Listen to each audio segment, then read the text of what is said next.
Hi friends! இன்னைக்கு இஃப்தார் ஸ்நாக்ஸ்க்கு பன்னீர் packet prepare பண்றதுக்கு வெங்காயம், தக்காளி நல்லா வதக்கிட்டு, அதில தேவையான மசாலா சேர்த்துக்கலாம். மிளகு, ஜீரகத்தூள், மஞ்சள்தூள், மல்லித்தூள், சிக்கன் கிரேவி மசாலா எல்லாம் சேர்த்து நல்லா மிக்ஸ் பண்ணிக்கலாம். தென் 200 கிராம் பன்னீர் சேர்த்து நல்லா மிக்ஸ் பண்ணிக்கலாம். இது போல உடைச்சு விட்டு நல்லா மிக்ஸ் பண்ணிக்கோங்க.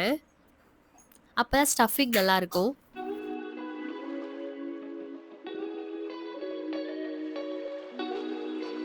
தென் மைதா மாவுல கொஞ்சமா தண்ணி ஊத்தி திக் பேஸ்ட்டா ரெடி பண்ணி வச்சுக்கலாம். இந்த கன்சிஸ்டன்சில திக்கா ரெடி பண்ணி வச்சுக்கோங்க. சென்டர்ல மைதா பேஸ்ட் லைட்டா அப்ளை பண்ணிட்டு, ஹரிசாண்டலா ஒண்ணு, வெர்டிகுலரா ஒண்ணு சமோசா ஷீட் வச்சுக்கலாம். சென்டர்ல நம்ம ரெடி பண்ணி வச்சிருக்க ஸ்டஃபிங் வச்சு எல்லா இடத்துலயுமே மைதா பேஸ்ட் அப்ளை பண்ணி இது போல ஃபோல்ட் பண்ணிக்கலாம். லெஃப்ட் டூ ரைட், அப் டூ டவுன் அந்த மாரி ஆங்கிள்ல நம்ம ஃபோல்ட் பண்ணணும். ஸோ எல்லாத்தையும் இது போல ரெடி பண்ணி வச்சுக்கலாம். ஒரு முட்டைய நல்லா மிக்ஸ் பண்ணி அதில அப்ளை பண்ணிக்கிறேன். வேணும்னா இந்த ஸ்டெப்ப ஸ்கிப் பண்ணிக்கலாம்.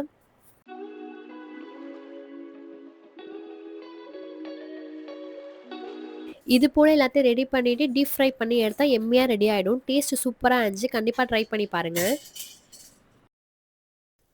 தென் ரவா கஞ்சி ப்ரிப்பேர் பண்ணுறதுக்கு கொஞ்சமா நெய் சேர்த்து ரவாவ வறுத்து எடுத்துக்கிட்டேன். இது போல கொஞ்சம் கலர் சேஞ்ச் ஆகுற வரைக்கும் வறுத்து எடுத்துட்டு, அதே பேன்ல கொஞ்சம் நெய், பட்டை, கிராம்பு, ஏலக்காய் எல்லாம் சேர்த்து தேவையான அளவு தண்ணி ஊத்திக்கலாம்.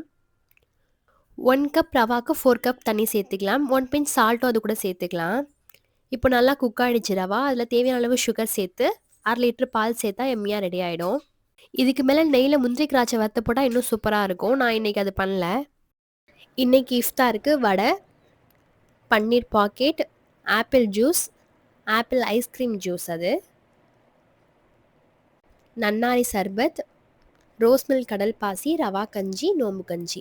இன்னைக்கு இஃப்தார் எங்களுக்கு இப்படி தான் போச்சு. உங்க வீட்ல எப்படி போச்சுன்னு கமெண்ட் பண்ணுங்க. இந்த பன்னீர் பாக்கெட் ரொம்ப டேஸ்ட் சூப்பரா இருந்தது. கண்டிப்பா ட்ரை பண்ணி பாருங்க.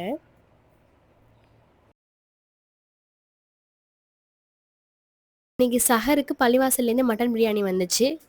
கொஞ்சம் வீட்ல ஒயிட் ரைஸும், மட்டன் சூப்பும் செஞ்சிருந்தேன். அத வச்சு இன்னைக்கு சஹர் கம்ப்ளீட் பண்ணியாச்சு.